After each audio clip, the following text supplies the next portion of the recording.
Hey guys, and welcome to our new video. We'll be filming today here in the French Riviera, visiting some of the most beautiful small towns in the area. So we are starting the day off here in Villefranche-sur-Mer, the very first stop of the day. We took a half an hour train ride from Menton where we're staying overnight. And first things first, we're gonna get a coffee.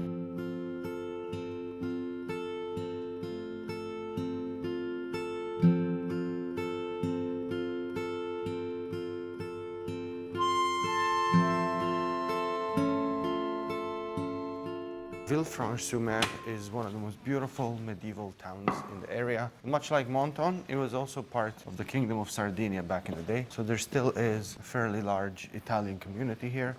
In most of the towns between the Italian border and where we are now, you can kind of get away with speaking just Italian almost. Yeah. Most people do speak both French and Italian. It's a spot that has all the perks of the southern French architecture and culture, but also very good Italian food. Yes. Speaking of French culture, let's go get that croissant now. Yeah, I'm excited to get a coffee and a croissant. Hopefully they have some with chocolate.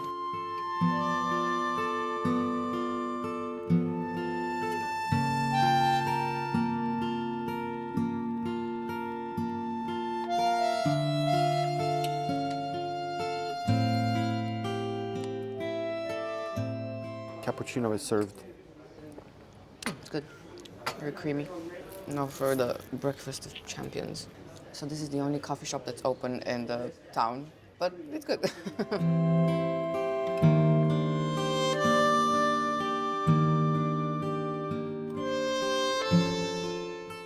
That is a 10 out of 10. Really? I want to taste. Not just the pistachio flavor, but the texture. Yeah. It's barely cooked in the middle. It's so doughy.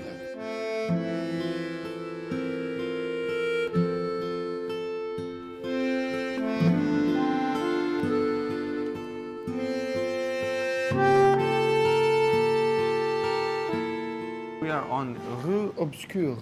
This is a street sort of dug into the walls back in the 13th century, and they did that to protect themselves from invasions and like hide more expensive goods. Yeah, and store their goods and Yeah. I guess hide the soldiers. I don't know, protect the soldiers.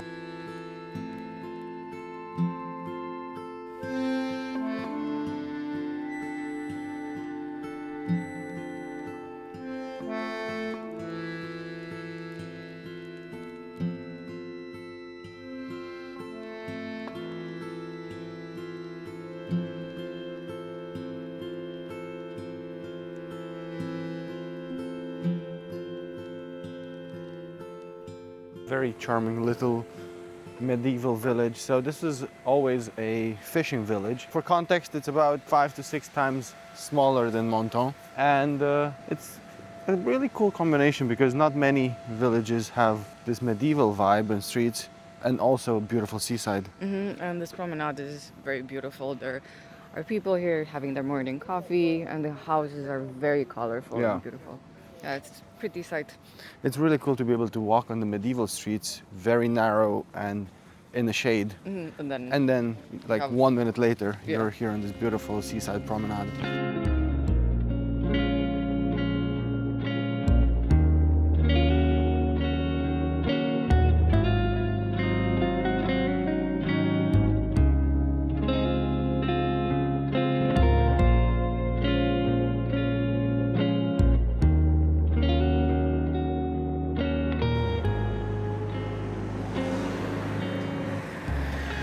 So the harbor here behind us in Villefranche is one of the deepest in the area.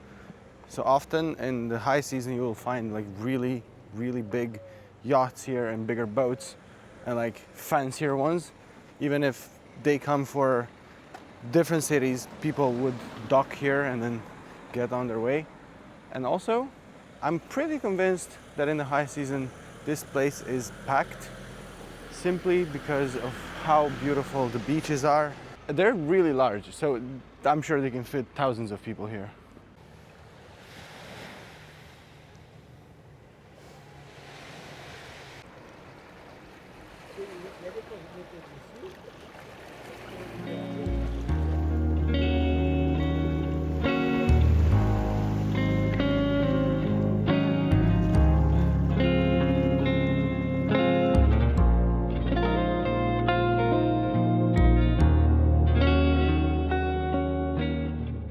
So it's still morning. They're currently 15 degrees now in the shade, but there's people already sunbathing and going in the water. So I feel like, locals here are very well seasoned with low water temperatures. This beach is a mix of sand and rocks as well, but there are certain strips of it that are only sand. And the water is so see-through and clear in most parts by the shore. Very beautiful. I'm gonna go dip my ankles, I think. Really? Yeah, I think so. I think it's time to be a bit courageous. Okay. I wish you good luck. You only live once. Yeah, that's what they say.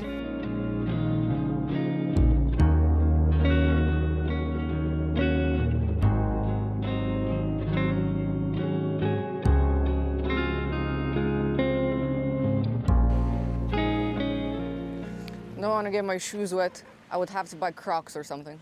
Not gonna lie, this feels like an ice bath almost.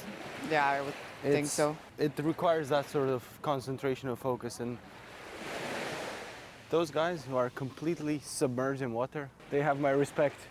We are gonna go somewhere up the hill in the far distance there, in one of the most beautiful, beautiful villas that are open to the public, so you can go visit.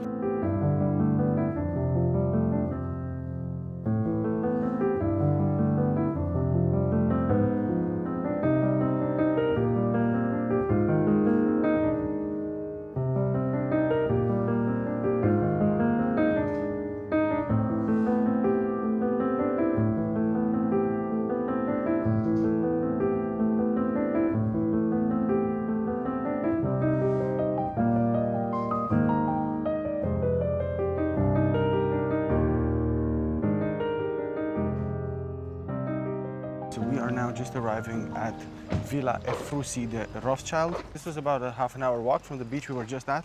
Yeah, you can either walk here or you can come here by car or by bus. When you leave, you can also take a bus from here to our next destination where we're going to.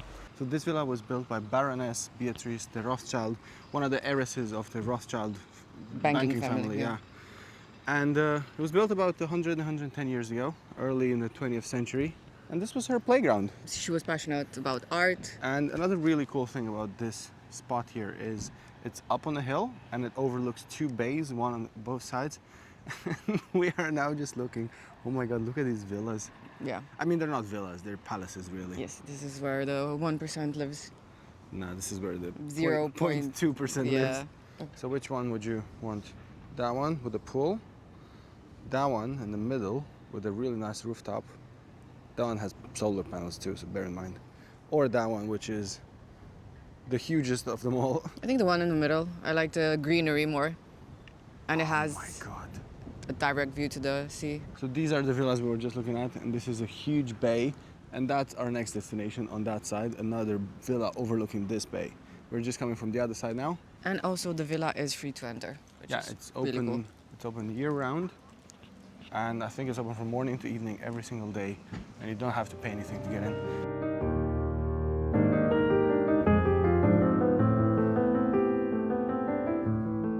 So it turns out it's only free to enter if you own it. Otherwise, you have to pay a ticket. Yeah. It's 18 euro per adult, but we got a package for both villas. How much was that? So this villa is 18. The other one would normally be 13, so that's 31. And if you buy them as a package, you pay 24. So you save 7 euros a person. Okay. It's still more expensive than free. Yes, a bit more, yeah. But yeah, that is the main villa behind us right now. Oh, I love the pink. It's beautiful pink. Okay, let's go explore now.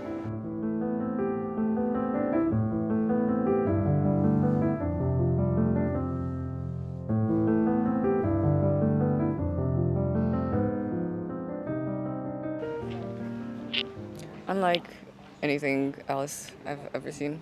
Yeah. In terms of architecture and style. It's like sort of a combination between Venetian and Gothic and I don't know. I think it was Florentine, Venetian, and something else.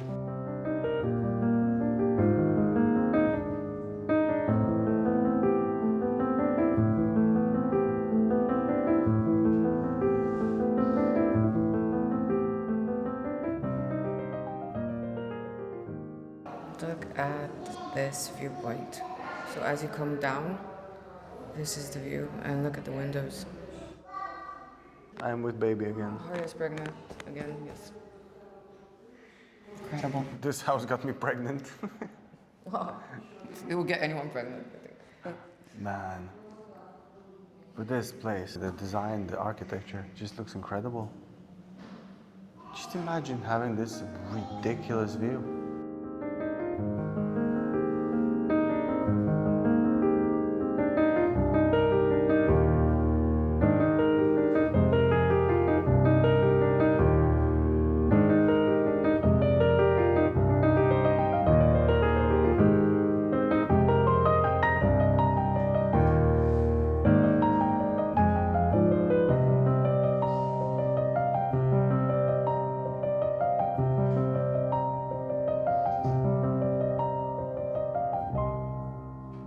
Nice view, huh? Sure. Every morning, have your coffee here, Makes sense. overlooking this horrendous garden. Wow. And you have the sea on both sides, on the right and on the left as well. It's incredible. I really can't wait to go to the Yeah. end there. Yeah. The little gazebo thingy. Yeah, same.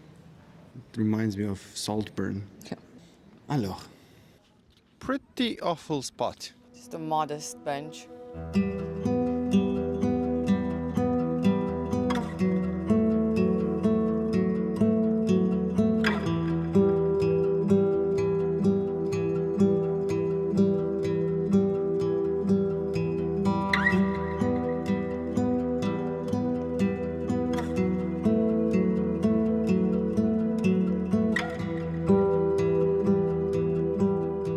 I think this is the kind of place where you can end up spending way too much time, Like we did. like we did, yeah. We've now been here for about 2 hours, I think, almost. You could spend even more than 2 hours here. We're in a bit of a rush now. They have a very cool looking, sort of like a terrace conservatory Yeah. for your restaurant and cafe needs. Really nice. Yeah, I wish we could have stayed for a glass of sparkling wine. Alas. Alas. So we are now waiting for the bus, leaving the Rothschild Villa, going to Villa Kérylos, which is our next stop.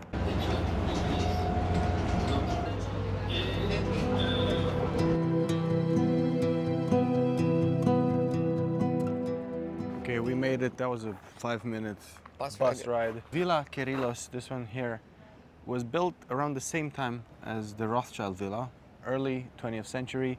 So the owners probably were friends or something. In the same circle of rich people.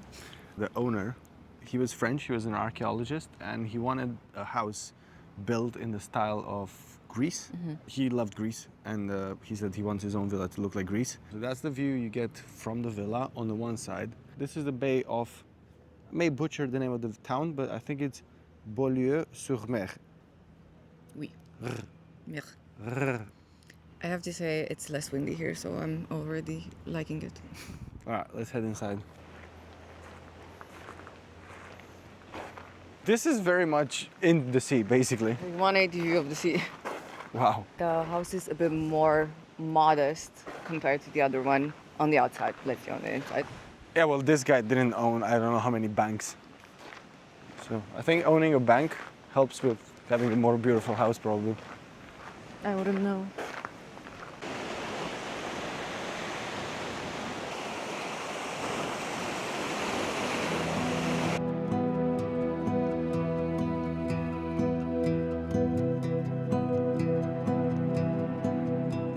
Oh wow, you can see the waves from here. Looks really cool. Imagine during a storm or something. That would be scary.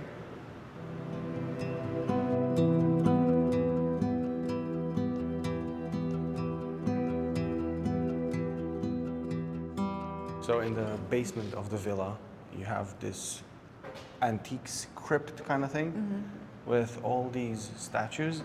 Everything that's written here is in French, but what we can kind of tell is that they're all copies of famous sculptures.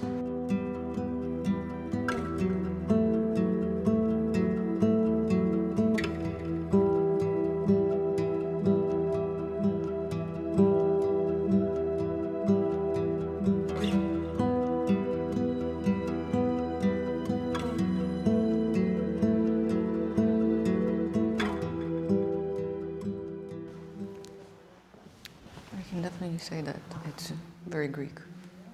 A lot of marble. It's beautiful.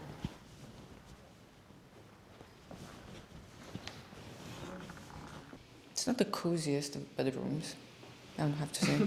Nor is this bed very... It doesn't look very comfortable. This was the bedroom of the owner. This was her main bedroom. Really? Yeah, this is here. Well, each to their own, I guess.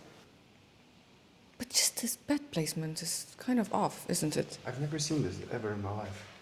So, for context, you enter the room and the bed is on the left side, like that, in the middle of the room.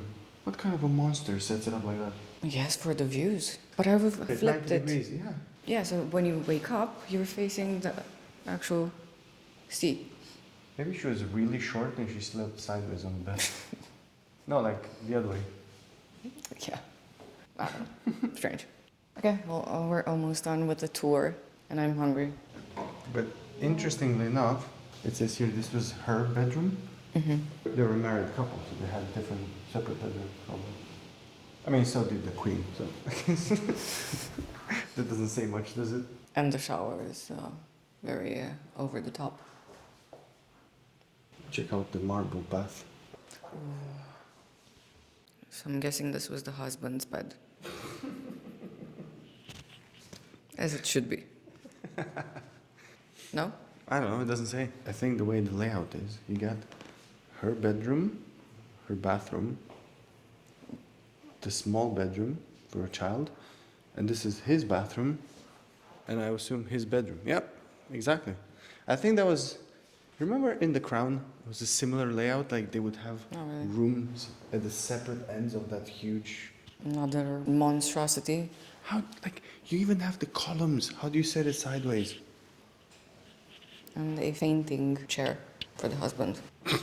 Apparently the really cool thing about this house is how advanced it was for its time. It was built more than 110 years ago, and it had electricity, plumbing, and central heating back in the day. Super advanced. I've got my grandparents' house in 2025. They're just getting plumbing now.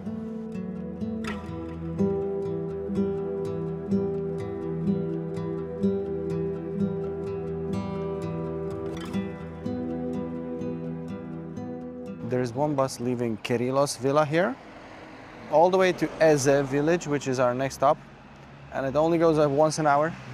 So you have to stay in the stop here, maybe just in case it arrives early or whatever. Yeah, apparently it's not very reliable time-wise. If you come in this area and you're planning to use the public transportation system, the buses, you can buy one of these preloaded with one ride in the bus, but you gotta have cash. We paid €4 for each. And then once you've used it, you can recharge it in any tobacco shop.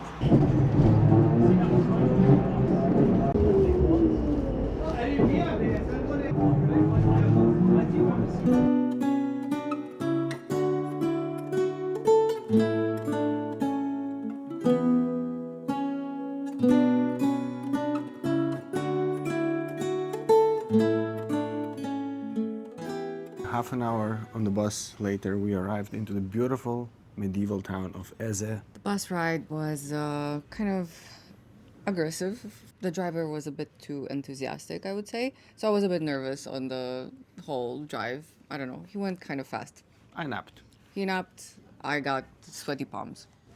There you go. As soon as we arrived in the village, we went straight away to grab some food because we actually haven't had any food since that croissant this morning in Villefranche. And I was very hungry. And no, I was just hungry.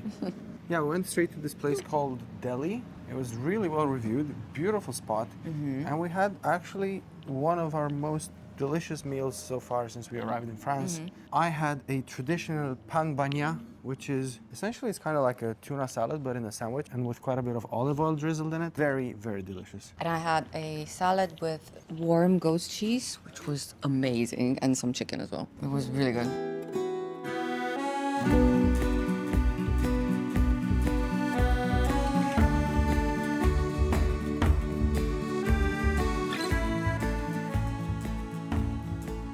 So Eze is a very old village. It's been inhabited since about 2000 before Christ. It looks honestly like a fairy tale.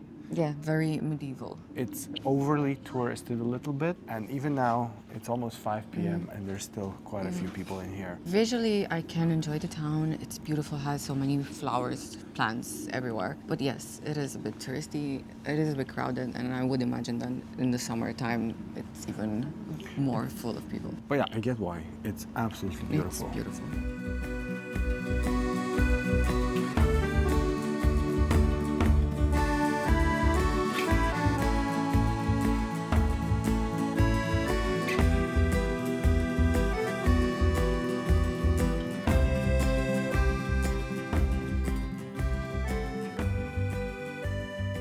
So realistically, Eze is a very small village, and there's not much to do. So you can obviously wander around the streets, which there's not many of, or you can sit down at one of the restaurants or the bars. Let's set up the context. Why are we on this path? So at this point, you will see us walking down this trail. This is called Chemin de Nietzsche, and it's essentially what connects the village of Eze up top on the hill to where the beach is and where the train station is down at ground level. This is about 400-meter elevation difference, and this is the path that the philosopher Nietzsche used to walk all the time when he lived here, and he was very fond of, so they named it after him. You can climb up from the train station to here. It's a bit over an hour, or you can go down as we are, since this is the easier way to do it. Of course. It's only about 45 minutes. So it is a hike, nevertheless. And it's a bit treacherous as well. So definitely wear sneakers for this. Yeah.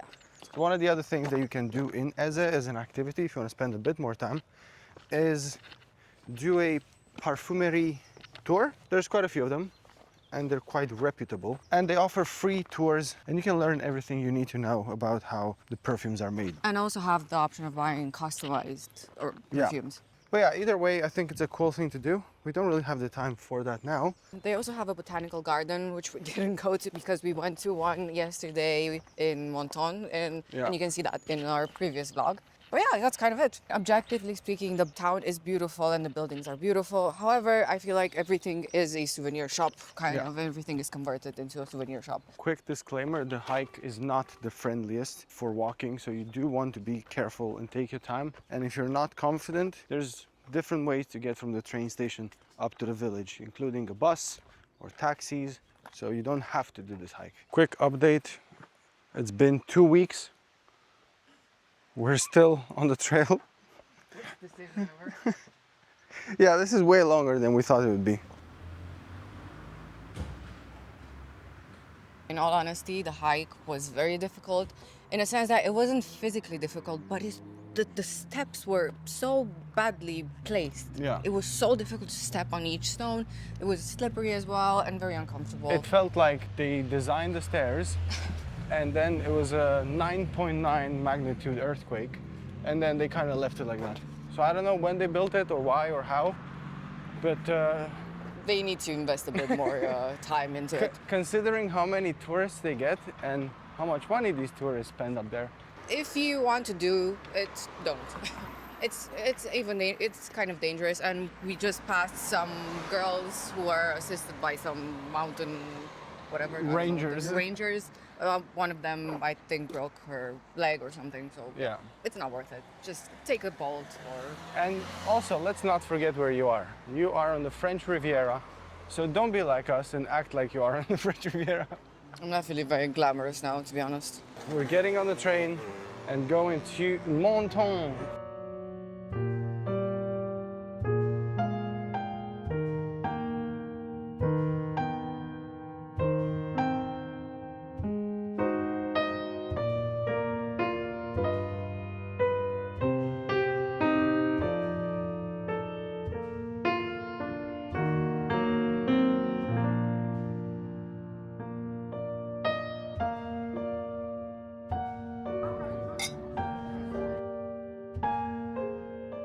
We finally arrived back in Menton, where we are staying. This is our base. Yeah. And we sat down for some wine and for some nibbles. We got a focaccia, and I'm so happy to be sitting down and having my glass of wine after all those stairs. Or so many stairs. So many stairs. I'll be dreaming with stairs.